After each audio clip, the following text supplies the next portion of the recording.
To this point, we've been focusing on how to engage well in the midst of a conversation. But actually, so much of the ultimate impact of our conversations comes not in the conversation itself, but what we do with it afterwards.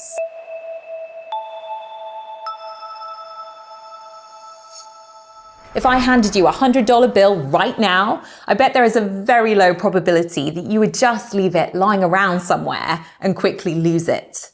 Well, when someone entrusts us with something personal and significant about their life, how much is that worth to us?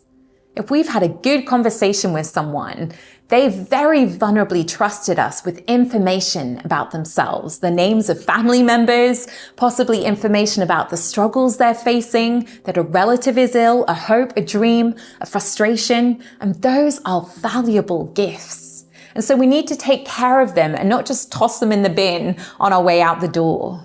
Are we trustworthy with the information that has been entrusted to us? Do we care enough about people to remember it and to reflect on it and to pray about it so that we can be prepared to take the next step in conversation and relationship the next time we see them, rather than awkwardly being afraid to bring up anything because we just can't remember what we spoke about the last time or what we're supposed to already know?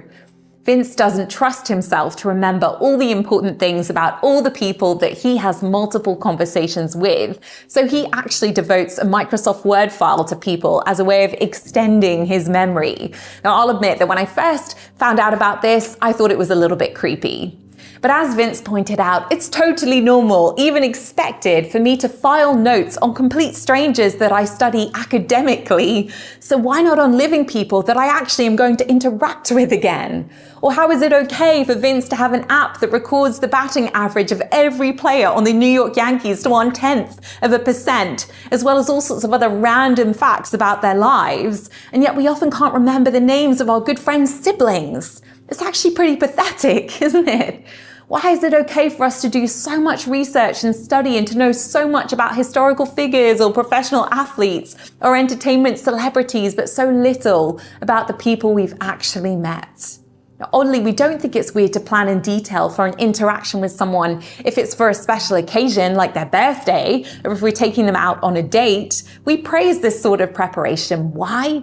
Because it shows people that we value them. But then why should this be any different with normal conversation? Why should we restrict this sort of serious intentionality just to special occasions? Every time we know we're going to have the privilege of interacting with someone created by God in His image, loved by Him, is that not a special occasion? A friend of mine often says that poor administration is poor pastoral care. Felt like a knife the first time I heard her say that. But when someone tells you something, they have given you permission to remember it. So being organized enough to do so, as long as you're careful about issues of confidentiality, that's actually a way of valuing them. And it means the next time I see someone, I can have a read through my notes and be better prepared for a good conversation. And I can show them that I care about them by putting in the effort to remember the things about them and to pray for specific things that are going on in their lives. Vince actually had a file on me when we were dating. It was 34 pages long, and he gave it to me before we got married as a gift. I guess that's the test, isn't it? Would the person be encouraged to see their file when they actually read it? I was encouraged overall. And I'll admit, I started out dubious about keeping files on people, but I was won over a number of years back when a girl came up to me at church one day and she asked if we could meet up for coffee. And once she did, she shared some deeply vulnerable and personal issues about how she was struggling with certain things in her life. And, I was really honored that she trusted me with that information, but I was also confused because she was a new student and we'd only met twice before. So I asked her, why me? And then she told me that it was because the second time that I saw her, I remembered her name.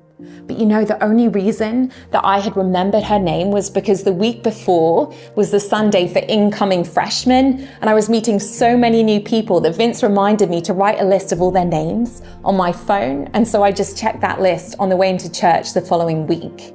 It was such a small thing, but for her it was really big, and it led to a really significant conversation. It doesn't take much to help people feel seen and loved. And just one more point about being good stewards of conversation. Often this will mean looking to extend the conversation, especially if it was heading in a meaningful direction, but you had time constraints like being in an Uber or getting a haircut, or they just needed to get to their next meeting. And doing so, extending that conversation, it can be as easy as saying, I really enjoyed chatting with you today. Maybe we can talk some more sometime. Do you have an email address I can reach you at, or are you on Facebook?